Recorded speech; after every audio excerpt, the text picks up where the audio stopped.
Esdras capítulo 4.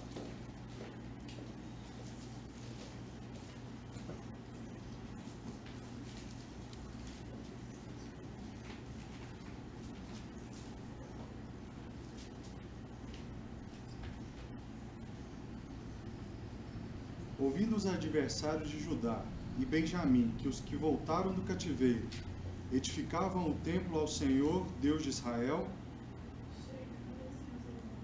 Os irmãos, leitura alternada. E as cabeças de famílias lhes disseram: deixai-nos edificar convosco, porque como nós buscaremos a vosso Deus, como também já sacrificamos desde os dias de Esarhaddon, rei da Síria, que nos fez subir para aqui. Porém Zorobabel, Jesuá e outros cabeças de famílias lhes responderam: Nada tendes conosco na edificação da casa a nosso Deus.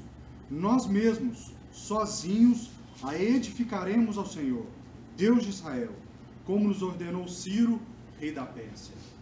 Então os israelitas desanimaram o povo de Judá, inquietando-o de edificar.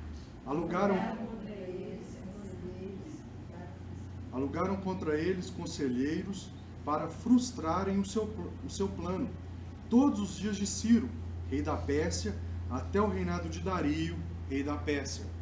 No princípio do reinado de Assuero, escreveram uma declaração contra os habitantes de Judá e de Jerusalém. E nos dias de Artaxerxes, rei da Pérsia, Bislão, Mitredate, Tabeel e outros seus companheiros lhe escreveram. A carta estava escrita em caracteres aramaicos e na língua siríaca. O comandante e Sisai, o escrivão, escreveram contra Jerusalém uma carta ao rei Artaxerxes. Escreveu Reum, o comandante, e Sinzai, o escrivão, os outros seus companheiros, Dinaitas, Arfasaquitas, Tarpelitas, Arfacitas, Arquevitas, Babilônios, Susanquitas, Deavitas, Elamitas. Os povos que o grande Rafa transportou e que fez habitar nas cidades de Samaria, e os outros da reino do Eufrates. Eis o teor da carta endereçada ao rei Artaxerxes. Seus servos, os homens da reino do Eufrates, e em tal tempo, seja do conhecimento do rei, que os judeus que subiram de ti vieram a nós de Jerusalém.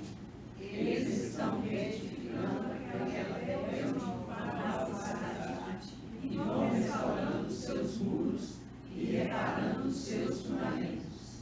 Saiba ainda o rei que, se aquela cidade se reedificar e os muros se restaurarem, eles não pagarão os direitos, os impostos e os pedágios, e assim causarão prejuízos ao rei. Agora, pois, como somos assalariados do rei, e não nos convém ver a desonra dele, por isso mandamos dar aviso. A fim de que se busque no livro das crônicas de seus pais, e nele se achará o rei, e saberá que aquela cidade foi rebelde e danosa aos reis, e as províncias, e que nela tem havido rebeliões desde tempos antigos, pelo que foi a cidade destruída.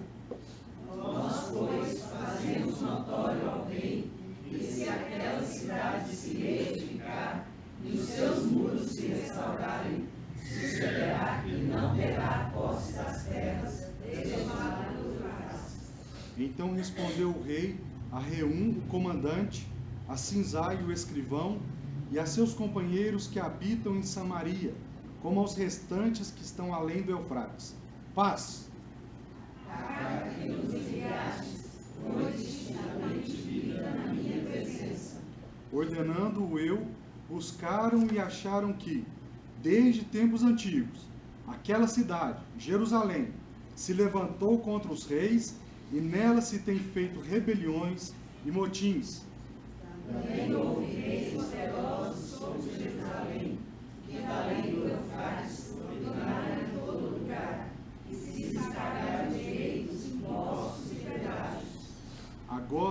pois, dai ordem a fim de que aqueles homens parem o trabalho e não se edifique aquela cidade, a não ser com autorização minha. Guardai-vos, não sejais remissos nessas coisas, porque há de crescer o dano em prejuízo dos reis. Depois de lida a cópia da carta do rei Artaxerxes perante Reum, Sinzai o escrivão e seus companheiros, foram eles apressadamente a Jerusalém, aos judeus, e de mão armada os forçaram a parar com a obra. Cessou, pois, a obra da casa de Deus, a qual estava em Jerusalém, e isso até o segundo ano do reinado de Dario, rei da Pérsia. Amém. Vamos orar? Senhor nosso Deus, o Senhor é santo, o Senhor é justo, o Senhor é bom, o Senhor é belo. Ó Deus, e subimos a este lugar nesse dia que foi separado por Ti, para contemplar todos esses atributos que foram mencionados, para contemplar a Tua glória e ver a Tua força. Ó Senhor, perdoa o nosso pecado, perdoa a nossa iniquidade, ó Deus.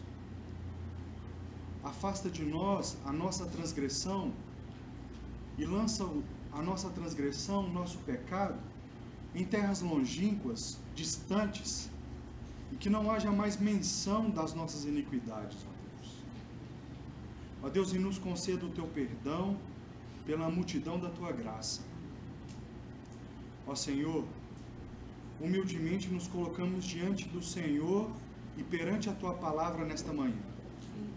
Rogamos que o Senhor dê Teu Espírito para nós, que o Teu Espírito, ó Deus, seja o nosso professor nesta manhã, que Ele ilumine a nossa mente, tire as escamas dos nossos olhos, para que possamos ver as maravilhas, as belezas da Tua lei, ó Deus.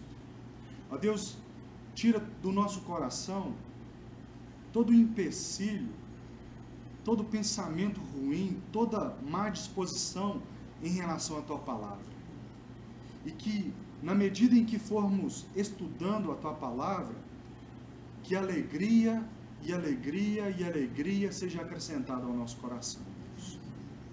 Ó Deus, que essa aula possa terminar e todos nós aqui estejamos jubilosos na Tua presença. Porque, por mais que tenhamos perseguições, e nós a temos, nós as enfrentamos, o Senhor está conosco. O Senhor é presente na nossa vida, ó Deus. Ó Deus, nós louvamos o Senhor pelo privilégio de podermos nos reunir aqui de forma livre para adorar o Senhor. Ó Deus, ajuda-nos nesta manhã, ajuda-nos nessa escola bíblica dominical e nos prepara para o santo culto do Senhor. Assim oramos a Ti, em nome do Senhor Jesus. Amém, Senhor. Vou fazer uma breve retrospectiva do que a gente viu na aula passada, do que a professora Márcia apresentou. Eu não vou me preocupar com datas aqui neste momento.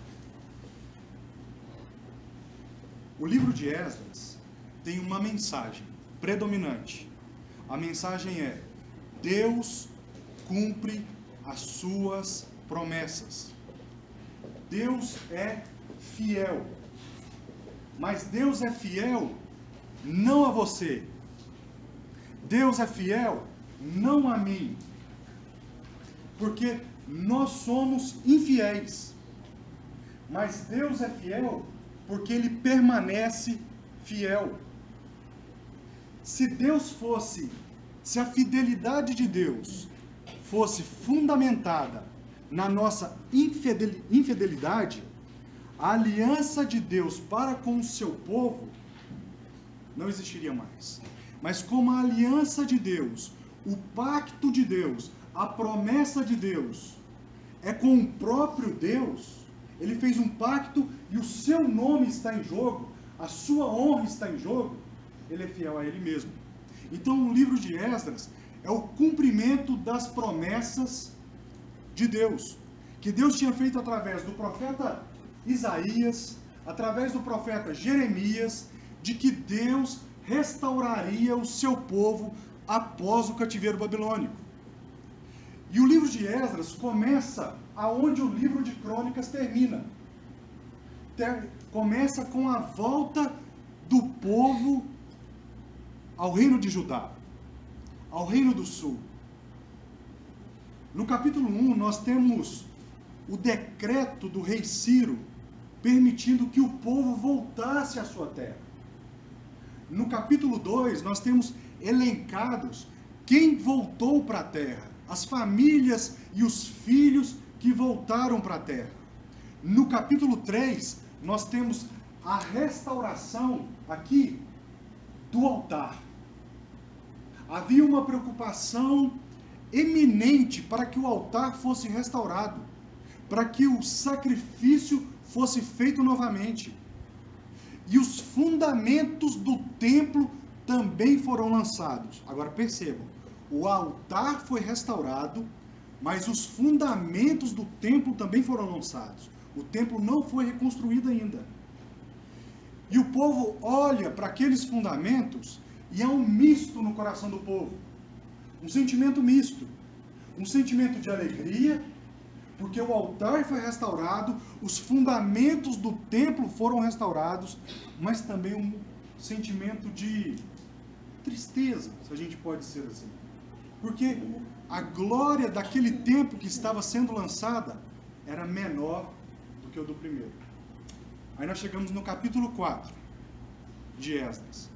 E diz assim, versículo 1, atende para o versículo.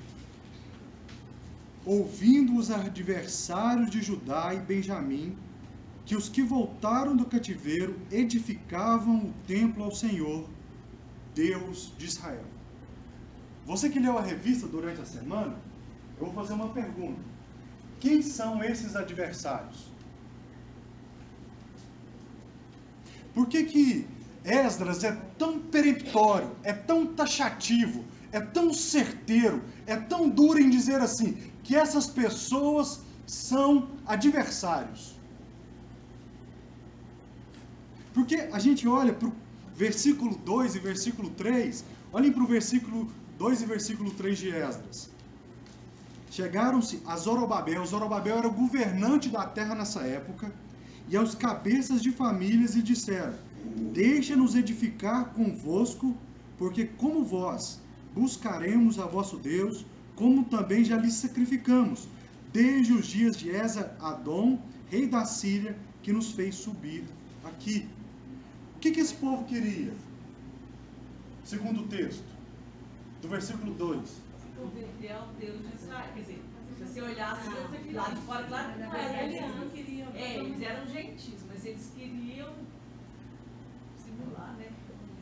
Segundo o texto, esse povo queria ajudar na reedificação do templo e da cidade, mas principalmente do templo. Mas o texto começa dizendo que eles eram adversários, inimigos do povo. E no versículo 3, Zorobabel e Jesuá, o sacerdote, ele diz assim: e os outros cabeças de família lhe responderam: nada tendes conosco na edificação da casa a nosso Deus.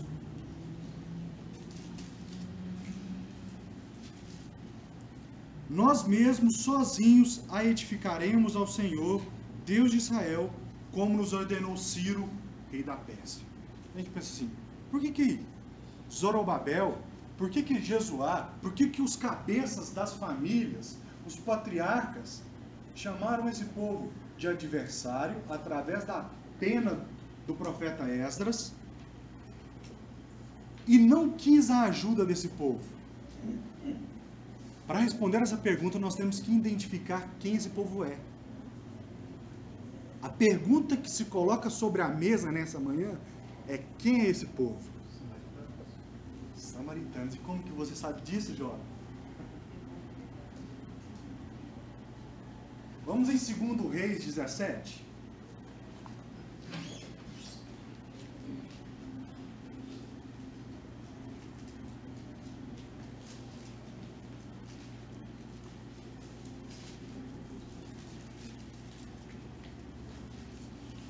Segundo Reis 17.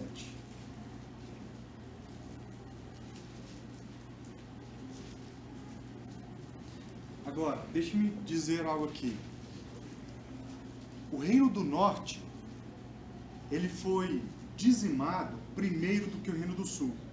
E 10 tribos foram levadas para a Babilônia, antes do Reino do Sul. Agora, depois o Reino do Sul foi invadido. Mas nem todas as pessoas, tanto do Reino do Norte quanto do Reino do Sul, foram levados para a Babilônia cativos. As piores pessoas do reino continuaram na terra. Quem são esses? Os ladrões, os homicidas, as prostitutas. Essas pessoas não foram levadas por Nabucodonosor para a Babilônia. Elas permaneceram na terra. Mas não somente aconteceu isso. Na leitura do capítulo 17, nós vamos perceber que o rei da Síria mandou pessoas para o Reino do Norte e também para o Reino do Sul. Mas principalmente para o Reino do Norte. Percebam a leitura do capítulo 17 de 2 Reis. A partir do...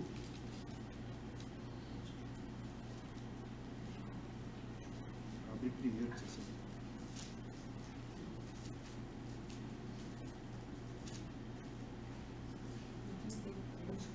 Não, nós vamos ler desde o primeiro capítulo.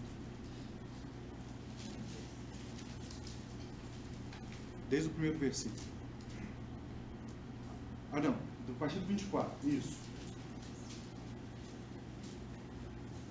Prestem atenção na leitura. O rei da Síria trouxe gente da Babilônia, de Cuta, de Ava, de Amate, de Servavaim, e a fez habitar na cidade de Samaria, em lugar dos filhos de Israel. Tomaram posse de Samaria e habitaram nas suas cidades. A princípio, quando passaram a habitar ali, não temeram o Senhor. Então mandou o Senhor para o meio deles leões, os quais mataram alguns do povo. Deus mandou leões para matar essas pessoas. Pelo que se disse ao rei da Síria: agentes que transportasse e fizesse habitar na cidade de Samaria não sabem a maneira de servir o Deus da terra. Por isso enviou ele leões para o meio delas, os quais as matam, porque não sabem como servir o Deus da terra. Então o rei da Síria mandou dizer: levai para lá um dos sacerdotes que de lá trouxestes, que ele vá e lá habite e lhes ensine a maneira de servir o Deus da terra.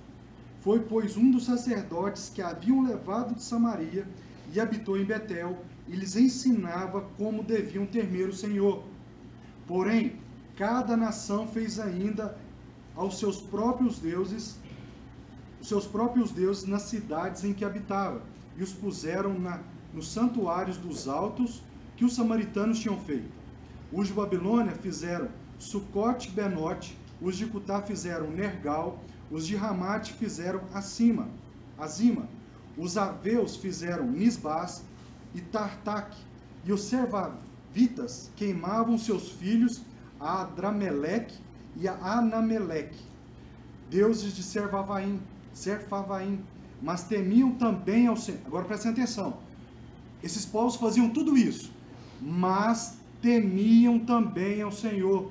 Dentre todos os povos constituíram sacerdotes dos lugares altos, os quais oficiavam a favor deles nos santuários dos altos, de maneira que temiam o Senhor e ao mesmo tempo serviam seus próprios deuses, segundo o costume das nações dentre as quais tinham sido transportados.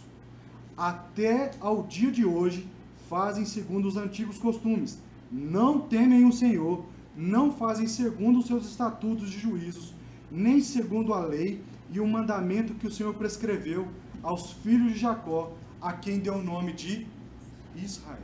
Perceberam? O que aconteceu?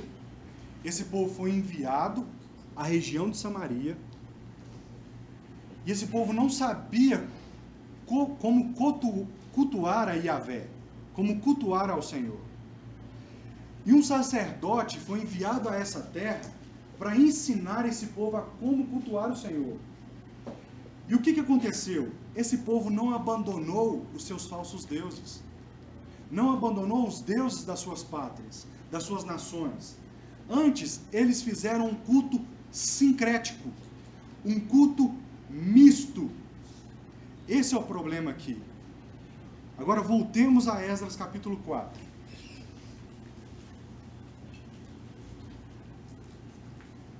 Quem é esse povo? Aquilo que o Novo Testamento chama de samaritanos. Esse povo é um povo que tem um culto sincrético, um culto misturado.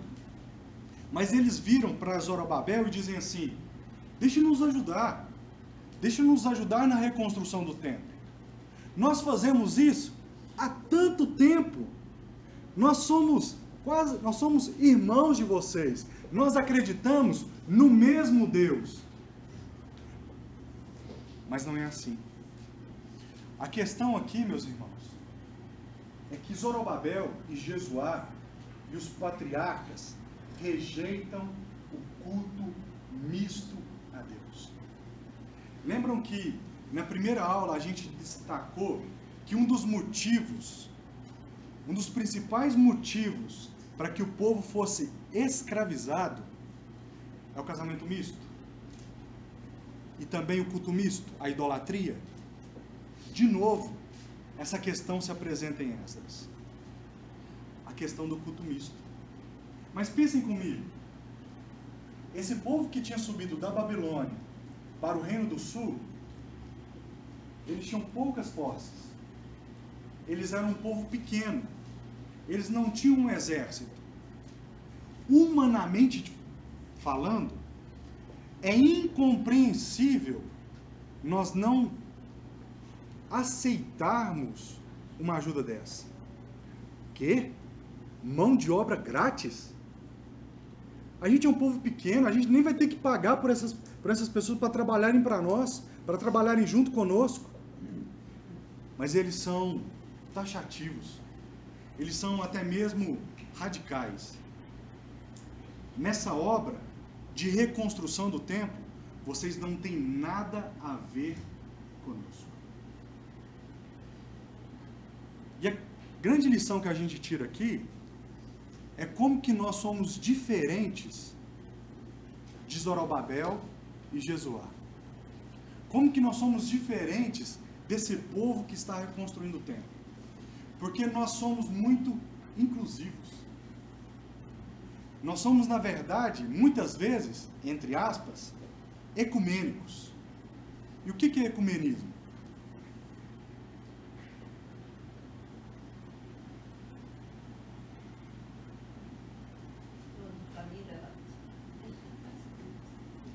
O que é ecumenismo? Ecumenismo é o seguinte, de forma bem simples.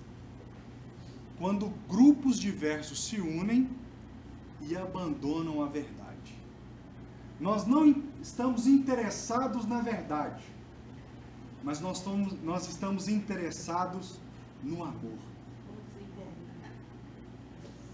Quando a última vez que o Papa veio ao Brasil, tinha um programa, nem sei se tem mais, um programa na Rede Bandeirantes, daquele Otávio Mesquita. E ali estava aquele pastor, é a segunda vez que eu cito ele em menos de um mês, aquele Ed Renekiewicz. E ele disse assim, olha para você ver que figura ilustríssima está vindo ao Brasil, que figura importantíssima está vindo ao Brasil. Nessa hora, nós temos que abandonar as nossas concepções de verdade e temos que abraçar o amor. Perceberam essa linguagem? Essa é uma linguagem ecumênica. Porque o ecumenismo não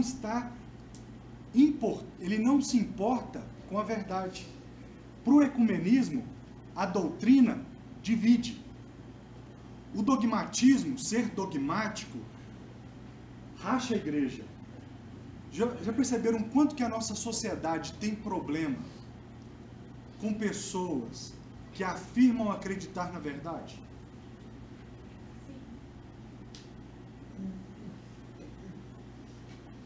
Você pode acreditar em um monte de coisas, desde que você diga assim, mas tudo que eu acredito também é relativo.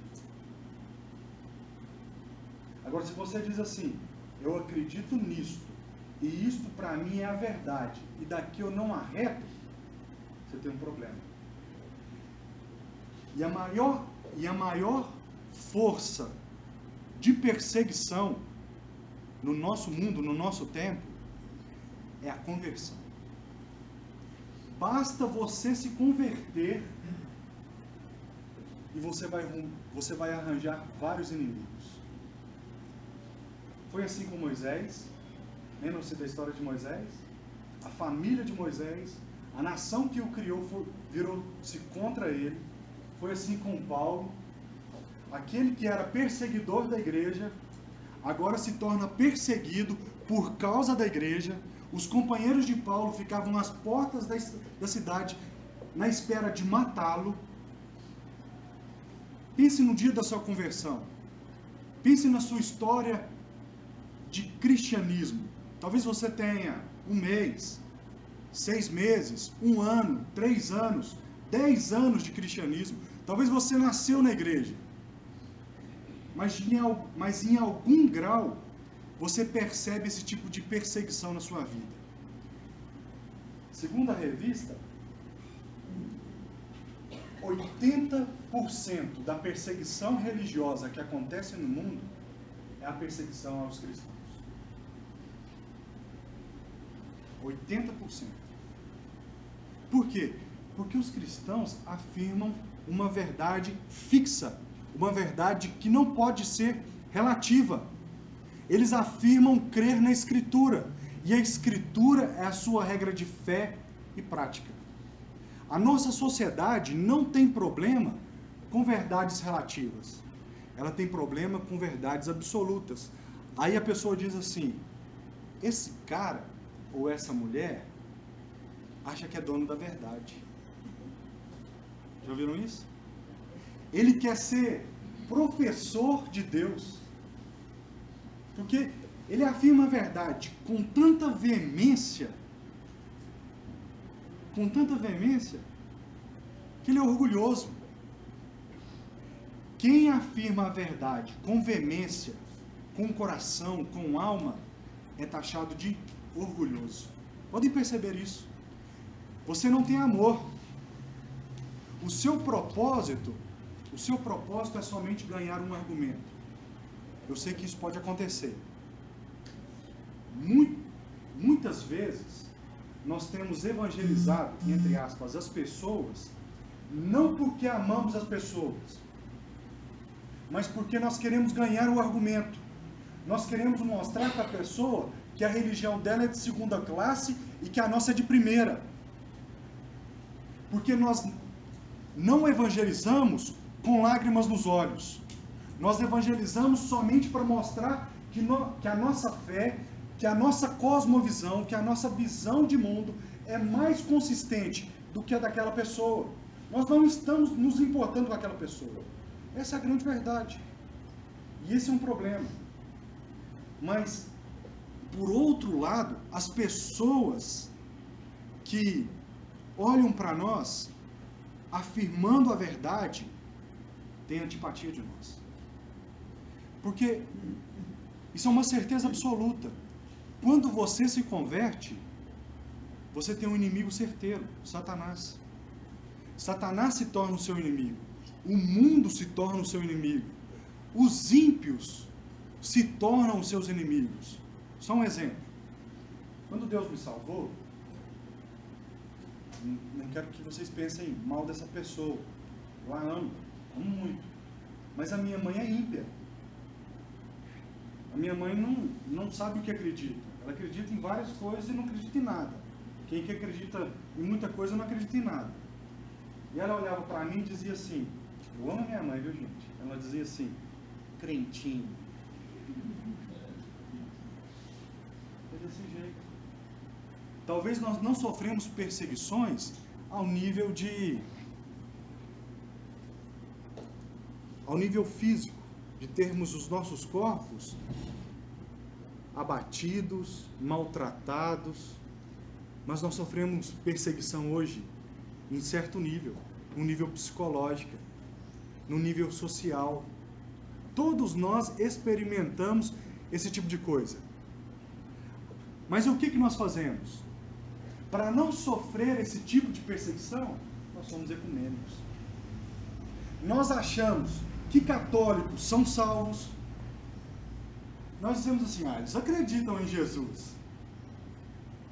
Eles também acreditam que Jesus morreu.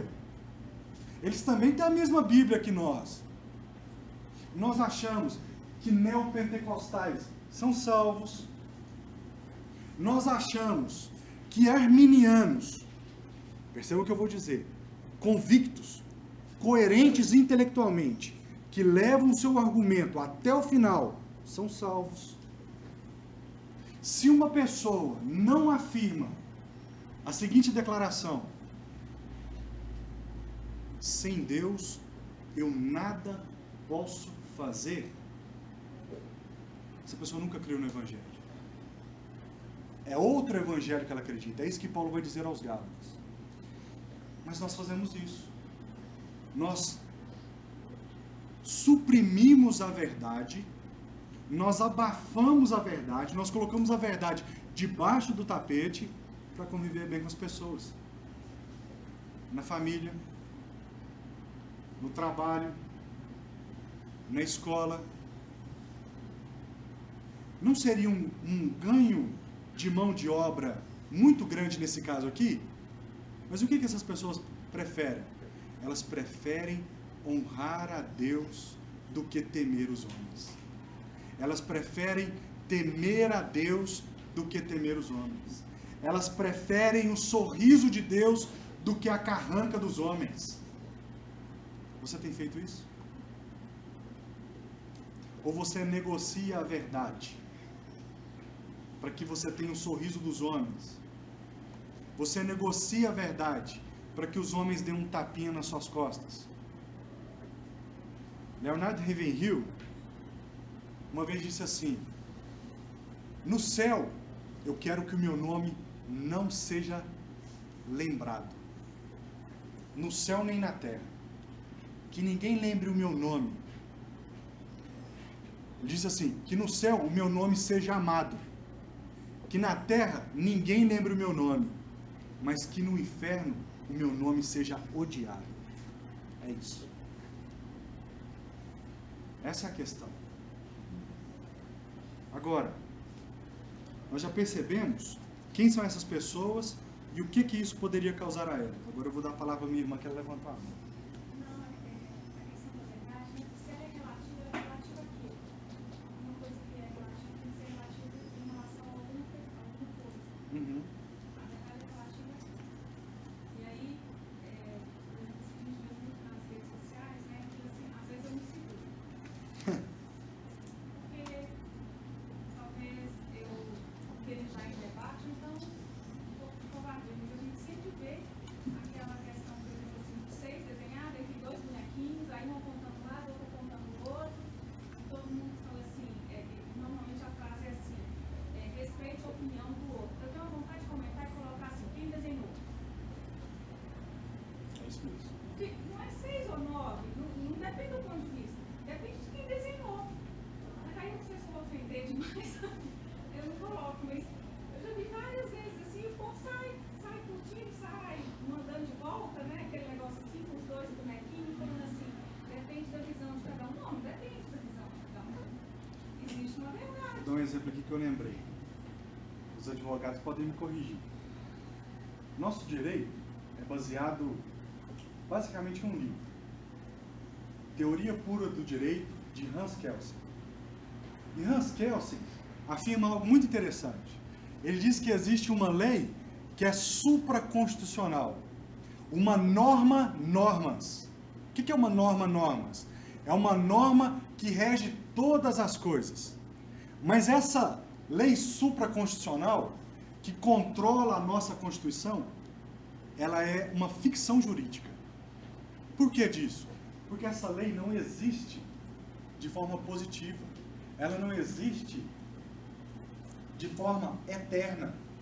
Para Hans Kelsen, você me corrija, ele vai dizer assim, justiça é o que a sociedade daquele tempo considera como justiça. Logo, essa normas, essa lei supraconstitucional, ela é relativa. Por isso que nós temos no nosso STF, eu já disse isso algumas vezes, um ovo de tartaruga valendo mais do que um feto humano. Se você vai na praia e pisa num ovo de tartaruga e impede que uma tartaruga nasça, crime hediondo. Agora, se você faz um aborto no Brasil, homicídio culposo. Para ser duro. Para ser duro. Para ser duro. Se você foi abusado, se você foi abusada, você pode fazer livremente esse aborto. Você não precisa nem provar, muitas vezes. Basta você relatar que você foi abusada. Perceberam? Quando você tem uma verdade relativa, é isso que a minha irmã está dizendo. Você não tem um padrão de verdade. Porque a pessoa diz assim, a verdade é relativa. Logo, essa fala que ela está dizendo também é relativa. Nós perdemos o que é justiça, nós perdemos o que é bom, nós perdemos o que é belo, nós perdemos o que é verdadeiro, porque não existe um padrão fixo, não existe nada eterno, não existe nada fora de nós. Aquilo que consideramos como bom, belo e verdadeiro é subjetivo a nós. Estão entendendo isso? Muito bem. Então nós identificamos essa razão, quem é esse povo, nós identificamos por que da rejeição desse povo. A Márcia quer falar. Desculpa, Márcia. Eu penso que você até vai falar mais ou menos, porque pegando esse gancho da relatividade, né, porque a lição ela vai se cumprindo, né? Mas esse povo, eu penso que eles rejeitaram também, porque eles passaram 70 anos, porque eles foram castigados. Isso. Eu creio que você vai completar isso, né? Isso é muito importante. Eu não sei se eu posso entrar isso agora, porque eles não estavam, eles foram para o cativeiro por causa da desobediência. Né? Então nós estamos falando de um povo que passou muitos anos ali no Babilônia, e eles viram, antes de ir para lá, muitos foram mortos, então o castigo foi muito pesado. Quando eles voltaram e não fizeram a ajuda dos samaritanos, eu acredito que é porque eles já estavam muito sofridos. Ao contrário, se a vida deles estivesse muito boazinha, eles iriam para o cativeiro de novo, porque para Deus não tem relativismo. É um pouco aquilo que a gente falou na última aula, né? Eles foram para o cativeiro não por causa de Deus, mas por causa dos seus próprios pecados, porque Deus foi avisando. Aí eles passaram 70 anos lá. Agora eles voltam de cabeça baixa, né? E agora eles entendem que aquele povo, eles não podem mais fazer essas alianças. Aí começa a cortar tudo por causa do... É isso mesmo. Eles passaram por uma experiência muito dura e viram a mão de Deus pesar e a justiça de Deus se cumprir, porque o tempo todo foi avisado. Crônicas termina com aviso. Mas eu vou relativizar o que você falou. Pode falar. Não sei, aí o relativismo fica por conta dele. Porque eu até entendi, né, sua colocação e tal, mas eu penso que o ser humano ele não aprende com ele. Assim, olha pra você ver esse povo que saiu, eu fico tão chocada quando o mar abriu, quando tanta coisa aconteceu, mas não deu assim, como diz, 15 dias ele já estava fazendo bezerro de ouro de novo. Quer dizer, eu quero dizer assim, infelizmente nós somos tão miseráveis que nem aprender com as coisas erradas a gente não dá conta. Mas é justamente Mas não é isso. relativo. Mas a tônica do Evangelho é: sem mim nada podeis fazer. Essa é a tônica do Evangelho. Se nós formos olhar para nós mesmos, nós não vamos fazer nada. Nós vamos ver o mar vermelho se abrir, nós vamos ver maná cair do céu, nós vamos ver codorna voando para tudo quanto é lado, e a gente comendo codorna, saindo até pelo ouvido. A gente vai ver a nossa roupa durante 40 anos, usando a mesma roupa, o mesmo sapato, e não se gastando, não se acabando. Nós vamos ser desobedientes ao Senhor. Nós vamos chegar na porta da terra e falar assim: lá tem gigante, lá tem inimigo. A gente vai brigar, olha para você ver o que o povo brigou, para comer os pepinos e os alhos do Egito. Eu gosto de pepino, eu amo alho. Mas comer pepino... Você fala assim... Perceberam? Mas isso que a Márcia disse é muito importante, que eu estava me esquecendo. Além de ser uma restauração étnica, além de ser uma restauração nacional, é uma restauração espiritual. O povo está sendo restaurado. O culto a Deus está sendo restaurado, não somente a nação. Certo? Então, meus irmãos, pode falar. Eu tenho que me refriar para não falar, porque senão acaba falando demais. Então, pode falar. É só um comentário que eu acho interessante com relação a essa questão do relativismo, né? O próprio Jesus diz, né? Eu sou o caminho, a verdade e a vida, né? Então, Jesus é a expressão máxima dessa verdade absoluta expressa na sua palavra. E o cara que relativizou essa verdade, ele perguntou o que é a verdade. Eu gosto muito daquela ilustração que o Reverendo Flamengo colocou aqui, que na tradição rabínica, né, ele vai passar o resto da eternidade lavando a mão numa pia com o sangue escorrendo na mão, né? E é justamente Pilatos que diz o que é a verdade. Então a gente corre muito risco da relativização da verdade. É muito interessante. E é interessante que eu me lembrei de algo que os liberais, os cristãos liberais, vão dizer assim, ó, Jesus é a verdade. Beleza, eles concordam com isso. Eles vão falar assim, o que é a verdade? É uma pessoa. Tudo bem. Aí você fala assim, mas a Bíblia é a verdade? Não, não é a verdade. Aí você pergunta para ele, como que você conhece a pessoa? Se você está dizendo que Jesus é a verdade, mas você está dizendo que a fonte epistemológica, a fonte de conhecimento, a fonte primária de conhecimento a respeito da pessoa não é a verdade, como que você pode acreditar na verdade? Seu argumento é falho. Perceberam? Muito bem. Agora, nós percebemos isso. Então, nós não podemos ter relações mistas, nós não podemos compactuar com culto misto, com culto ecumênico. Os pais, eu vou fazer um alerta aqui de novo. Os pais não podem permitir que os seus filhos tenham relacionamentos mistos. Isso é um pecado contra o Senhor. É um pecado grave contra o Senhor. Aqueles que são crentes devem se casar somente no Senhor. Ah, mas eu estou namorando. Larga. Ah, mas eu estou noivado. Larga. Ah, mas eu casei. Pede perdão a Deus. E aguenta até o casamento. Pede perdão a Deus. É isso que você tem que fazer. Muito bem. Agora. Eu não falo muito mais sobre isso não, porque você vai semana que vem, né? Exatamente. Desculpa. Por isso que eu te falo, lição É só uma aplicação. Vamos lá, para a gente terminar. Versículo 4. Então as gentes da terra desanimaram o povo de Judá, inquietando-no edificar. Alugaram contra eles conselheiros para frustrarem o seu plano, todos os dias de Ciro, rei da Pérsia, até o reinado de Dario, rei da Pérsia. Perceberam? Olha só, então as gentes da terra, os samaritanos, aquele povo misto, desanimaram o povo de Judá. A palavra aqui no hebraico, no original, é deixaram as mãos do povo fracas,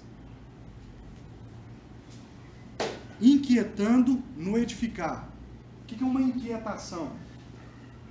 O que os irmãos acham que é uma inquietação? A gente consegue perceber o que é um desanimar muito fácil. Percebam, aquele povo está animado, aquele povo voltou para a terra, aquele povo restaurou o altar, aquele povo lançou os fundamentos do templo, aquele povo está reconstruindo a sua nação, reconstruindo a sua vida com Deus, e esse povo vai e desanima. Já ouviu isso? Para que você está fazendo isso? Jovem, para que você está jogando a sua vida fora? Para viver dessa forma?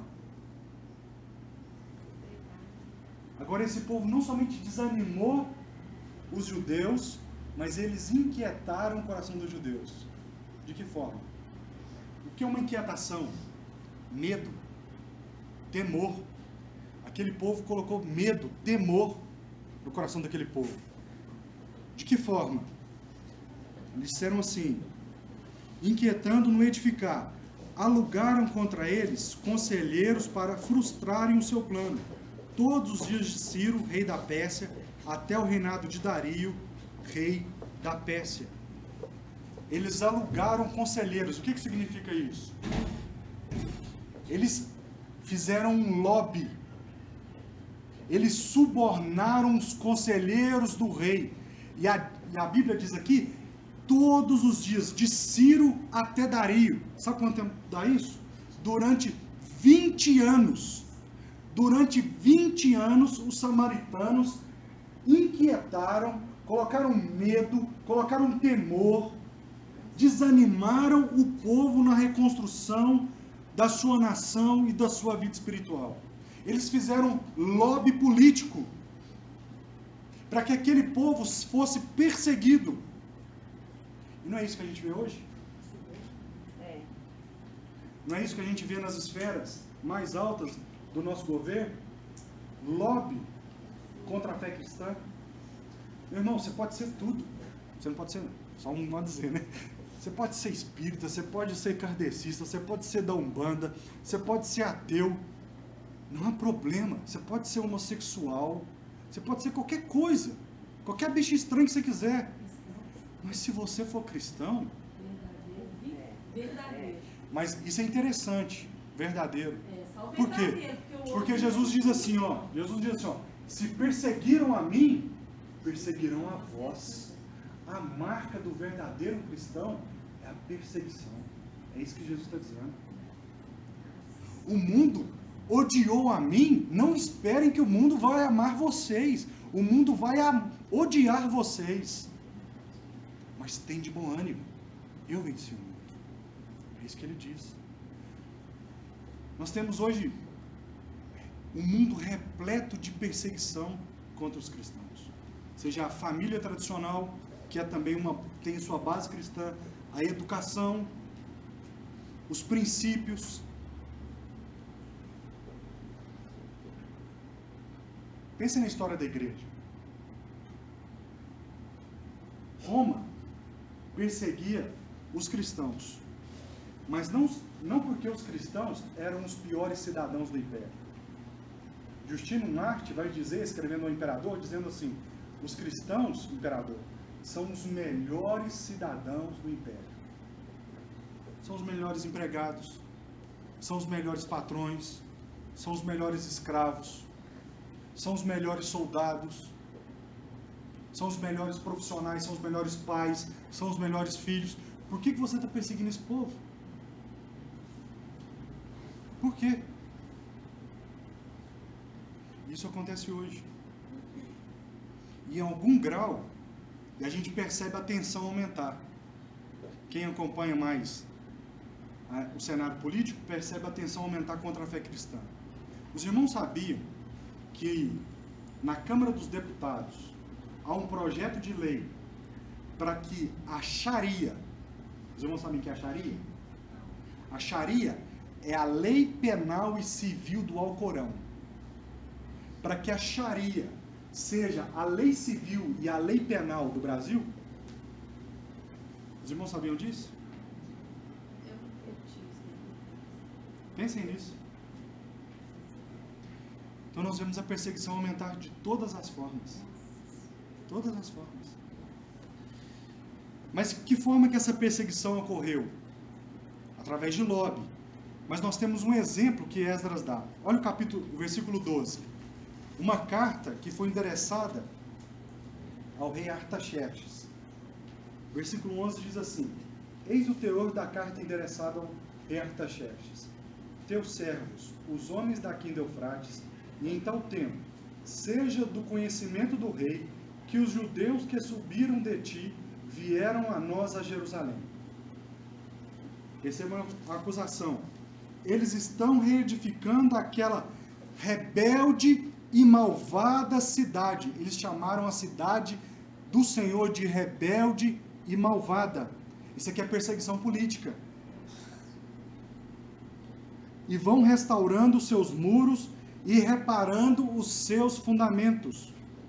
Saiba ainda, ó rei, que se aquela cidade se reedificar e os muros se restaurarem, ele não pagarão os direitos, os impostos e os pedágios, e assim causarão prejuízos ao rei. Eles estão dizendo assim, se aquela malvada e rebelde cidade for edificada novamente, eles não vão pagar os impostos. Eles não vão ser obedientes ao rei. Em certo sentido, isso aconteceu.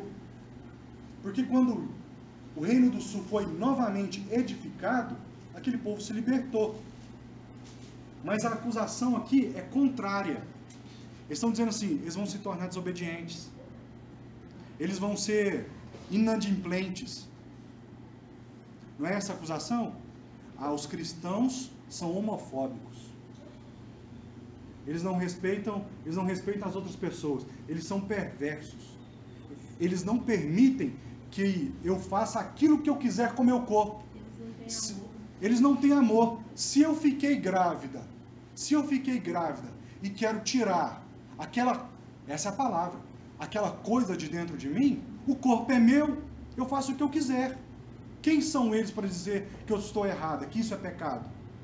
Esse povo é malvado. Então, meus irmãos, toda perseguição, ela está em jogo. A liberdade, o lado econômico, o lado pessoal, tudo isso está em jogo na perseguição. Tudo isso. Os cristãos dizem de forma taxativa que homossexualismo, que casamento homossexual, que união homoafetiva é pecado. Eles não têm amor. Eles não sabem o que é amor. Afinal de contas, eles nunca amaram outra pessoa. Perceberam? Isso é perseguição. Isso é dizer que você é rebelde, que você é malvado, que você não obedece à ordem civil, à ordem estatal, que você é um desobediente. Meus irmãos, eles podem nos perseguir. E eles provavelmente um dia vão nos perseguir. Isso é profético. Haverá um tempo de grande tribulação na igreja. Eles podem nos perseguir. Eles podem fechar as portas do nosso templo. Eles podem caçar o nosso emprego, caçar os nossos direitos civis. Eles podem perseguir a nossa família, mas nós não abandonaremos o Senhor Jesus. Nós não abandonaremos. O que aconteceu aqui? Para a gente terminar. Durante 20 anos, a reconstrução da cidade, do templo, ficou parada. E como que eu sei disso? Olhem o versículo 24.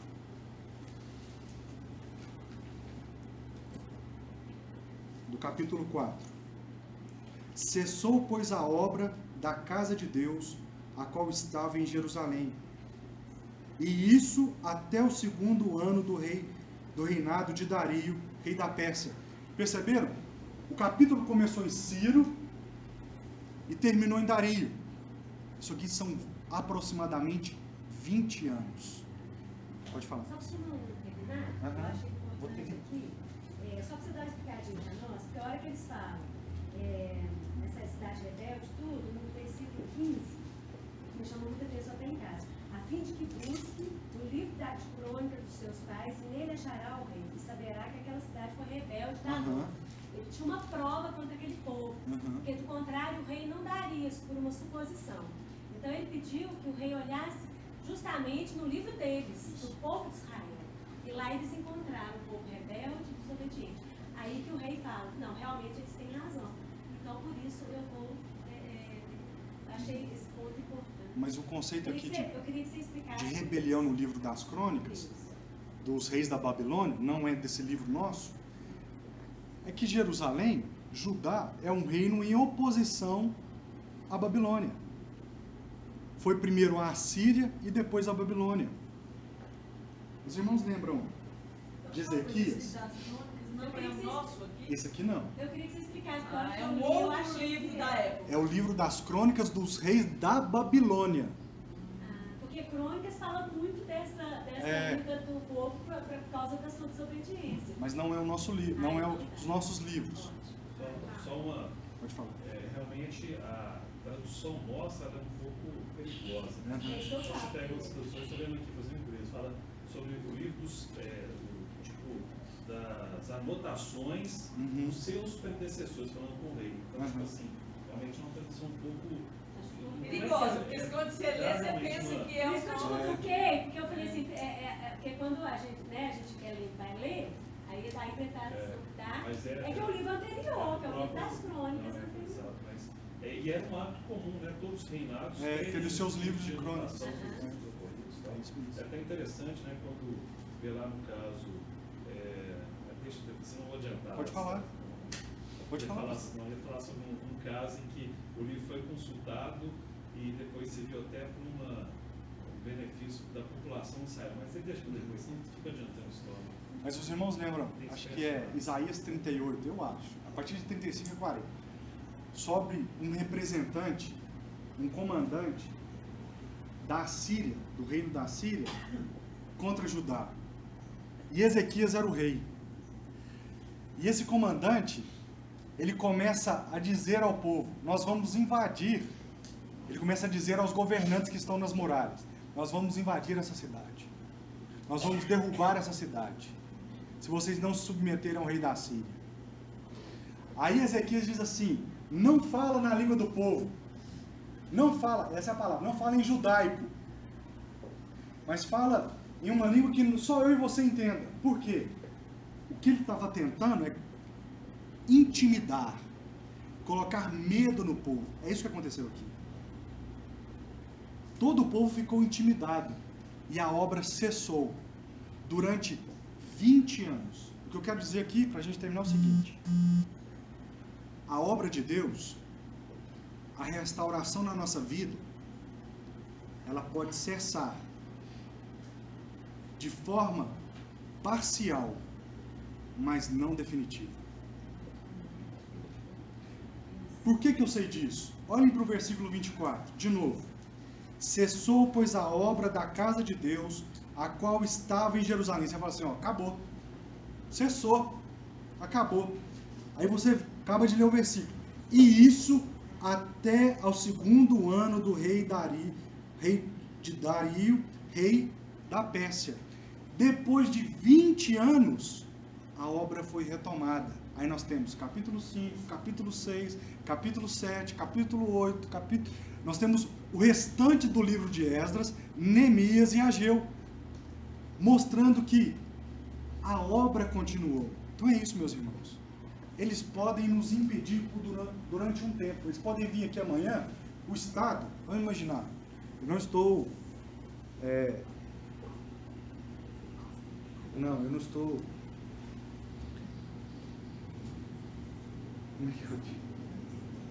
Eu não estou influenciando os irmãos a uma desobediência civil. Não é isso. Eu estou dizendo que o Estado pode vir aqui amanhã e fechar a igreja. Pode lacrar a igreja aqui com uma fita amarela. Povo rebelde e malvado. Isso durante um tempo. Mas a obra do Senhor vai continuar. Qual foi a maior perseguição política de todos os tempos?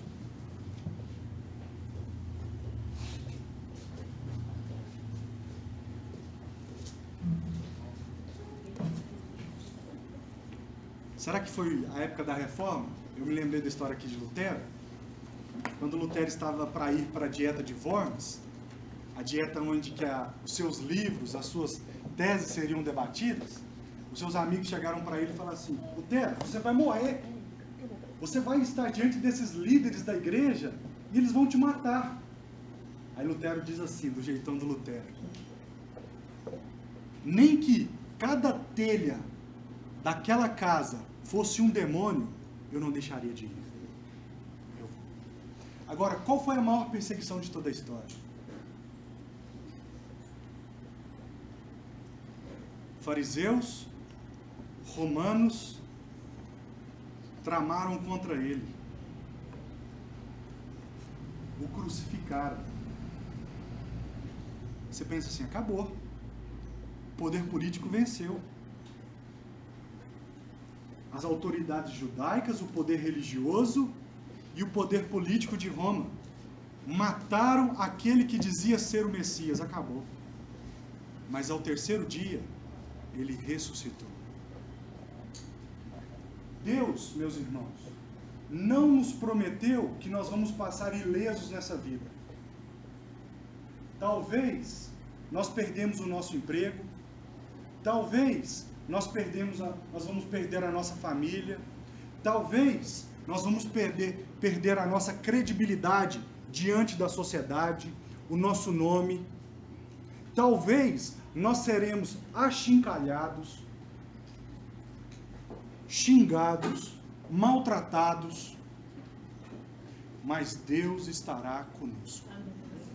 Deus estará conosco. É isso que esse capítulo nos ensina. A obra pode até cessar, mas a obra é de Deus. E se a obra é de Deus, quem pode impedir? Meus irmãos, o pastor é de Deus, os presbíteros são de Deus, a igreja é de Deus, as crianças são de Deus, as mulheres são de Deus, os homens são de Deus. Pode o inferno se levantar, mas as portas da igreja, as portas do inferno não prevalecerão contra a igreja. Pode toda a fúria dos homens, a fúria do mar, se levantar contra nós. Deus estará conosco, porque ao terceiro dia ele ressuscitou. E se ele ressuscitou, é uma certeza que ele estará conosco. Eu já contei isso, eu quero terminar com duas ilustrações. Campbell Morgan era um puritano do século 17. E ele tinha o hábito de ler a Escritura com senhoras em asilos. Então ele, durante a sua semana, pegava a Escritura e ia ler com essas senhoras. Livros inteiros da Escritura. Até que ele chegou no último capítulo de Mateus.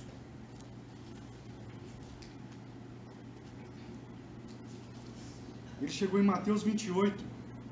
E ele leu assim: Ide, portanto, fazei discípulos de todas as nações, batizando-os em nome do Pai, do Filho e do Espírito Santo, ensinando-os a guardar todas as coisas que vos tenho ordenado. E eis que estou convosco todos os dias até a consumação do século. E ele estava lendo e virou para uma senhora e disse assim: que bela promessa, não? Que bela promessa! Eis que estou conosco todos os dias até a consumação dos séculos. E aquela senhora disse assim: não é uma promessa. Isso não é uma promessa. Isso é uma certeza. Ele está conosco todos os dias. Ainda que a nossa família nos abandone, ainda que falte-nos o que comer, ainda que os nossos amigos se tornem os nossos inimigos, todavia eu me alegrarei no Senhor, eu exultarei no Deus da minha salvação, porque eu não confio em carro nem em cavalo, mas eu farei menção ao nome do Senhor. O Senhor é a minha luz e a minha fortaleza, e nada temerei. É isso que o salmista diz. A segunda ilustração para a gente terminar. Há um tempo atrás, houve terremoto e um tsunami no Haiti. E alguns pastores brasileiros foram visitar a igreja do Haiti depois desse acontecido, dessa catástrofe. E chegando ali, o Haiti, meus irmãos, é o país mais pobre da Terra. Certo? Os irmãos terem noção. Um país mais pobre que sofreu uma das maiores catástrofes que podem acontecer a uma nação.